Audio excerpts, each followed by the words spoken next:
والعاقبۃ للمتقین الصلاۃ والسلام علی رسولہ الکریم اما بعد اعوذ باللہ من الشیطان الرجیم بسم اللہ الرحمن الرحیم پڑھی الصلاۃ والسلام علیک یا سیدی یا رسول اللہ الصلاۃ والسلام علیک یا سیدی یا رسول اللہ الصلاۃ والسلام علیک یا سیدی یا حبیب اللہ الصلاۃ والسلام علیک یا سیدی یا حبیب اللہ الصلاۃ والسلام علیک یا سیدی یا رحمۃ للعالمین الصلاۃ والسلام علیک یا سیدی یا رحمۃ للعالمین وعلی آلک واصحابک یا سیدی یا خاتم النبیین وعلی آلک واصحابک یا سیدی یا خاتم النبیین۔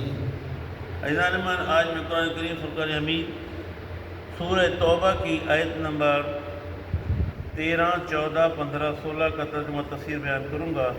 اللہ کا اللہ تعالیٰ مداطین کو صحیح بیان کرنے کی، حق بیان کرنے کی توفیق عطا فرمائے، مجھے اور آپ کو سب پر قائم و دائم رہنے کی توفیق عطا فرمائے۔ اللہ تعالیٰ قرآن کریم میں ارشاد فرماتا ہے الا تقاتلون قوما نکثوا ایمانہم وہموا باخراج الرسول وہم بدؤکم اول مرہ۔ اب ارشاد فرماتا ہے کہ نہیں جنگ کرو گے تم اس قوم سے جنہوں نے توڑ ڈالا اپنی قسموں کو اور ارادہ کیا انہوں نے کس چیز کا؟ آپ کو نکالنے کا۔ انہوں نے آغاز کیا تم پر زیادتی کا اول مرہ، پہلی مرتبہ۔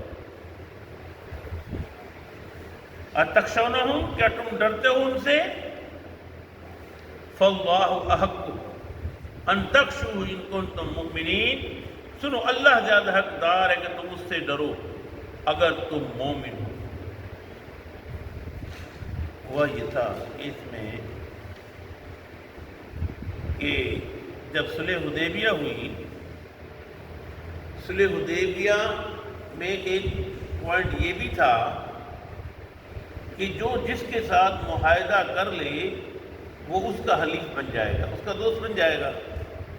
جب وہ اس کا دوست بن جائے تو وہ اس کا ساتھی ہوگا، وہ پھر دوسرے کی مدد نہیں کرے گا۔ تو مکے میں دو قبیلے رہتے تھے، ایک کا نام تھا بنو خزا، ایک کا نام تھا بنو بکر۔ تو صلح حدیبیہ کے بعد میرے آقا صلی اللہ علیہ وسلم مدینے میں تشریف فرما تھے، تو بنو بکر نے کیا کیا؟ بنو خزا پر حملہ کیا۔ مدد کس نے کی؟ قریش نے۔ قریش نے جب مدد کی تو رات کو وہ کہنے لگی کیا کہ نبی کو کیا پتا؟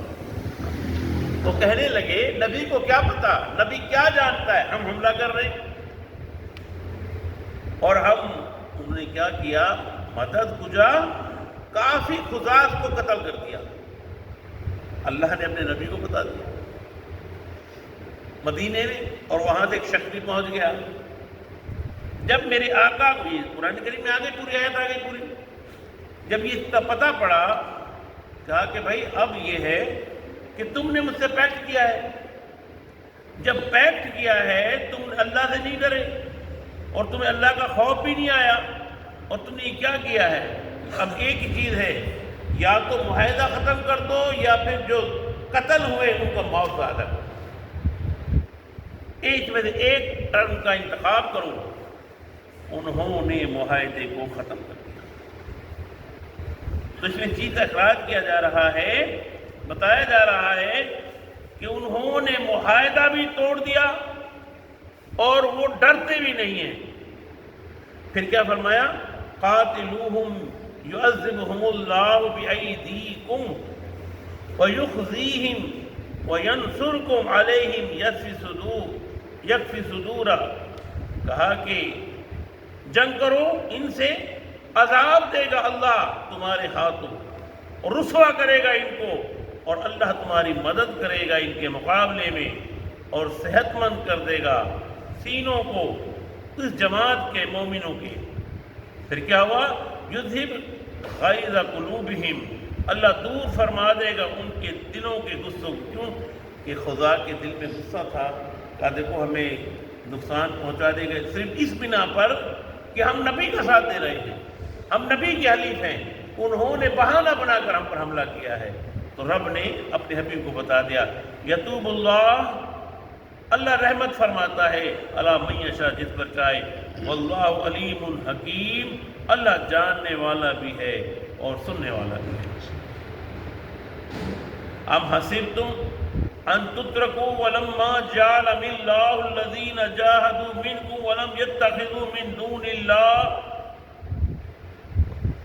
ولا رسولہ ولا المؤمنین ولیجا واللہ خبیر بما تعملون۔ پھر آگے ارشاد فرمایا کیا تم گمان کرتے ہو کہ تم خیال کرتے ہو کہ تمہیں چھوڑ دیا جائے گا، کہ حالانکہ ابھی تک پہچان نہیں تمہیں کہ اللہ نے ان کی جو جہاد کریں تم میں سے اور جنہوں نے نہیں بنایا بغیر اللہ اس کے رسول کے اور مومنوں کے رازداں، اللہ جو چاہے کرتا ہے، تمہیں اللہ کے بارے میں جانتے نہیں؟ پھر یہ دن دیکھا کہ اللہ کریم نے انہی میں سے لوگ چنے اور چننے کے بعد انہوں نے دین کا کام کیا۔ اللہ سے دعا کرنے کی